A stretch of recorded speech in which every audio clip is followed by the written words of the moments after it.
Assalamualaikum warahmatullahi wabarakatuh. Kami dari kelompok 10 akan mempresentasikan tentang prosa yang beranggotakan Nina Maharani dan Hevi Jenista Dian Febriani. Di sini terdapat beberapa rumusan masalah.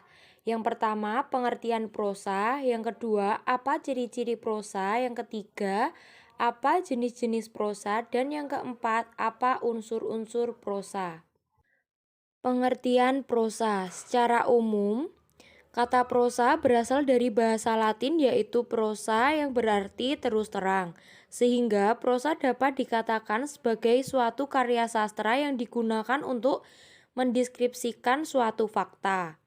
Secara umum, prosa dapat diartikan sebagai suatu jenis tulisan di mana variasi ritme yang dimilikinya lebih besar, dengan bahasa yang sesuai dengan arti leksikalnya atau arti sebenarnya.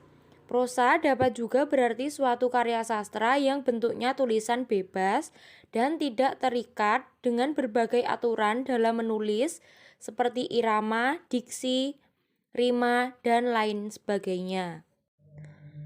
Pengertian prosa menurut para ahli. Yang pertama, Mulyadi berpendapat bahwa prosa adalah salah satu jenis dari genre sastra di samping genre lainnya seperti puisi dan drama.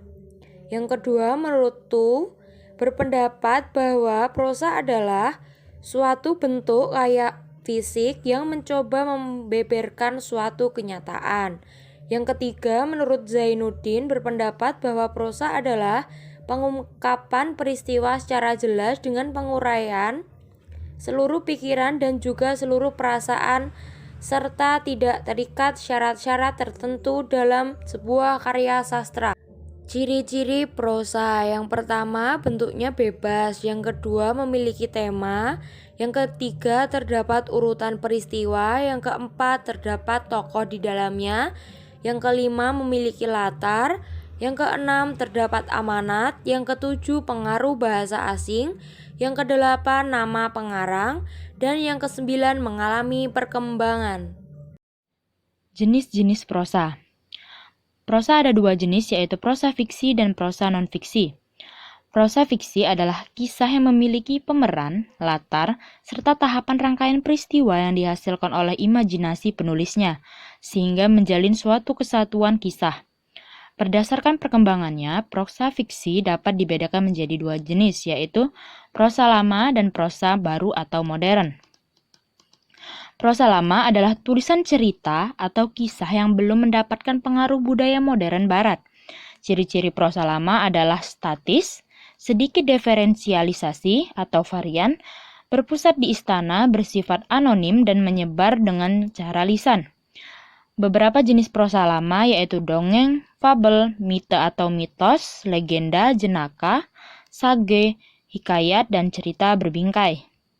Prosa baru atau modern adalah karya yang penulisnya telah terpengaruh oleh budaya modern barat. Ciri-ciri prosa baru adalah bersifat dinamis, memperhatikan urutan peristiwa, masyarakat sentris, bersifat rasional, dan penulis tidak anonim. Beberapa jenis prosa baru yaitu cerpen, novel, novelet, dan roman. Prosa non-fiksi. Prosa non-fiksi adalah karya tulis yang dapat berupa kisah, runtan peristiwa atau gagasan yang dikemas secara beratif dan berasal dari kenyataan yang berasal dari data-data faktual, ilmiah, dan dapat dipercaya. Prosa non-fiksi dapat dibedakan menjadi beberapa jenis, yaitu yang pertama esai, yaitu tulisan yang isinya adalah opini dan sudut pandang pribadi dari penulisnya mengenai sesuatu yang menjadi pokok pembahasan dalam tulisan tersebut. Yang kedua, resensi, yaitu tulisan berupa intisari yang disampaikan menurut sudut pandang pribadi penulis mengenai karya lain yang dapat berupa karya sastra, musik, seni teater, film, dan lain sebagainya. Yang ketiga, ada kritik, yaitu tulisan apresiasi, penjabaran, dan penilaian dari suatu karya seperti karya sastra, karya seni rupa, seni musik, film, dan lain sebagainya. Unsur-unsur prosa. Unsur prosa ada dua, yaitu unsur intrinsik dan unsur ekstrinsik. Unsur intrinsik atau struktur dalam adalah unsur-unsur yang membangun karya sastra itu sendiri. Unsur intrinsik prosa terdiri dari tema, amanat, alur atau plot, tokoh penokohan, sudut pandang, majas atau gaya bahasa. Unsur ekstrinsik atau struktur luar adalah unsur-unsur yang berasal dari luar aspek sastra yang ikut membangun penyusunan suatu karya sastra. Unsur ekstrinsik prosa terdiri dari nilai dalam cerita, latar belakang kehidupan pengarang, situasi sosial ketika cerita itu diciptakan. Sekian presentasi dari kelompok kami akhiri. Wassalamualaikum warahmatullahi wabarakatuh.